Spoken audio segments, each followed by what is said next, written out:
In this video, I'm going to go over the marketing strategy I used to generate just under $1 million in business last year. I have written down every single method that we have ever used to market. I'm going to tell you how well they worked, how much business it generated, and if I recommend it for somebody who's just getting started. I want you to think of how happy you are going to feel when you have grown your business to this point and you can lay in bed at night knowing that you and your family are financially secure. Starting off with referrals, you ask any unsuccessful old timer and they're going to tell you, we don't market, we just do referrals. Marketing never made sense to me. These people may have some wisdom, but it's not in marketing, so don't listen to their marketing advice. Referrals are awesome, but you have to first have your foot in the door and already be doing work to get referrals. And the speed at which that can spread is relatively hard to control and very slow in the beginning. You've got to actually do the other marketing things on this board. A lot of these same people who say, referrals, that's how I grow my business, they're the same people who say, advertising just never made sense to me. Why would you spend money just to get work? Well, that's exactly what advertising is. It's spending a certain set of money that is way less than the money you're going to make to get infinite work. It's not quite that easy, but when you figure it out, it is going to print you money. We usually have somebody from our team at BNI, which is a nationwide business networking community. It costs a bit over $1,000 a year, but it has gotten us a good amount of business. We have made several good relationships from it, and I think we've probably did $50,000 to $70,000 of work from the relationships made in BNI last year. Social media gets tons of hype, and we've bought into it, quite frankly. On YouTube, we have 135,000 subscribers when I'm making this.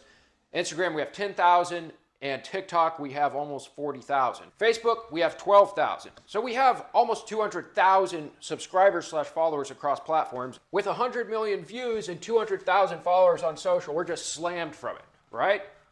Wrong. It's cool. We get paid from YouTube a decent amount, actually. And it's probably generated 40 or 50 grand in work over the past year, but that is not a life-changing amount. Now, we are in a rural area where there's just not that many people. There's probably only 1 million people in our entire service area driving an hour in any direction. I think if we were in a big metropolitan area like Los Angeles, Atlanta, New York, I actually think the social would probably be worth a lot more money to us. But I would not stake my business on it personally. Print. Let's look at the things we print. We're a fairly new age company. We do mostly online marketing, but we print a bunch of stuff before we go to the estimate. This is a guide. Exterior services, interior services. These things, we hang them on the neighbor's door when we're at the estimate. Probably most important of all are yard signs. We paid a good chunk of money to have all this designed, which I'll get into under brand, but this stuff is very hard to measure, but it all moves the needle a little bit. Occasionally we get a call saying, hey, we saw your yard sign. But a lot of times something like a yard sign will not be the exact reason why they called. It's just one of the touch points before they do call. The other thing we do with print is we have a billboard outside our shop, and we're on a pretty major highway around here. For rural Michigan, it's just a 2-lane highway, but it probably gets 20 or 30,000 cars going down it a day. We have never tried working with the local newspapers or magazines. Let's look at Google Ads. I have paid professionals who were actually really good to run my Google Ads, and they got me lots of leads from it. But selling a high-ticket product, we had an extremely hard time closing these leads. We would get a ton of them, and we would go out to the estimates, and then they would go with somebody cheaper.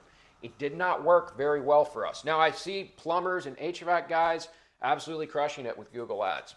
We did not. We're actually experimenting with them again, trying to do something slightly different.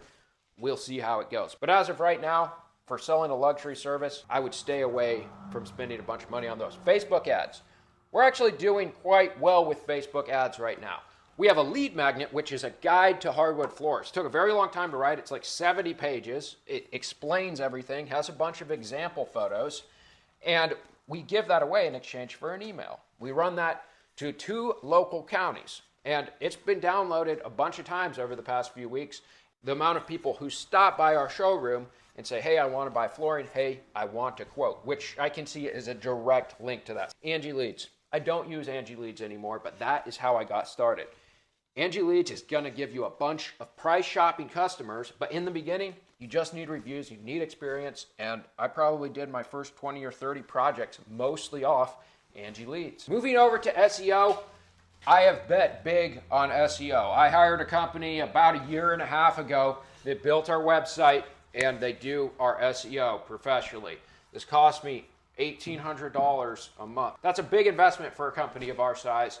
The website is very hard to distinguish from the Google business listing, but the website and ranking first on Google has been a huge part of our marketing strategy, and it has definitely been worth it. Moving on to branding. Branding essentially is the stuff that affects how people feel when they see or think about your business. So a lot of that is the design, all right? So we paid big money to have this guy made with the badge. Then we had all our signs done. We had a bunch of that print material done. It ran about $15,000. But this has been a big part of our success. We're way more recognizable. We don't blend in. Now, I wouldn't have started here, all right? I think that paying $15,000 for branding is probably a step that you do after you've made a good chunk of money. After all, with AI and Fiverr, you can have a logo made for literally nothing. Within branding, I would also include our uniforms and the way we look. These are expensive shirts, 45 bucks a shirt. Everybody's got 5 or 6 of them. We got hats, we got sweatshirts. We put everybody in nice boots. We want people to see us out and about. When they are ready for a floor and they hop on Google and our website pops up, I want them to think, oh yeah, I see those guys around. Oh yeah, that looks like a reputable company. That is what I'm trying to do with my branding. So the branding on its own does not actually bring any leads in, but it is a multiplier of all the other types of marketing and advertising that I do. Let's talk about cold calling, all right? / cold visits. This is where you pick up the phone and call somebody who you think might have work for you. For us, that's calling builders, that's calling realtors, that's calling local flooring stores that don't compete with us, but could send people our way. We've done a good amount of this. It's made up a decent amount of our business, but it's free. All it takes is time. So if you got time, but not money, I would cold call. On the commercial side, this is how you get in the door. You have to get on the phone with commercial facilities, commercial contractors, buy them lunch, buy them a coffee, and then they might give you a few little jobs to start on. And I have saved the best for last. Google My Business, all right? Reviews are king. You have got to rank high on Google My Business. In our area, we have the highest reviewed hardwood flooring profile in our area. We have 131 5-star reviews. Our closest competitor, I think, has 64. Google My Business is totally free, okay? It doesn't cost you anything, all right? You just get on there, you sign up, you do a few jobs for cheap or for free, and say, hey, if I do a good job, will you write me a review? And when you get some 5-star reviews going and you watch the videos, how to update that profile, you're going to see leads start to trickle in. This is what I have staked more of my business on than anything. Between Google Business and SEO, that probably makes up 60 to 70% of all of the leads that come in. If I had to restart from nothing today, I'll tell you the methods that I would use. 1, I would get a Google Business profile going immediately. I would go out and do little jobs for all my friends and family and say, hey, will you write me a 5-star review? These things are worth their weight in gold. 2, I would get signed up with Angie's Leads. You're gonna have to have insurance, and depending on your state, you might have to have a license to be on here. This may not give you the best leads, but it is going to give you leads. If you're fast in calling them and you have a good price, you can probably get a bunch more people that will write you reviews, boost your business, and you can get a few referrals going up here. Networking, I wouldn't pay to join any networking group, but you got to get out and network. Call whoever's got the work. We call realtors, we call builders. If I had no money and I was starting again, I would definitely be spending some time here. Social, I think it's a big deal.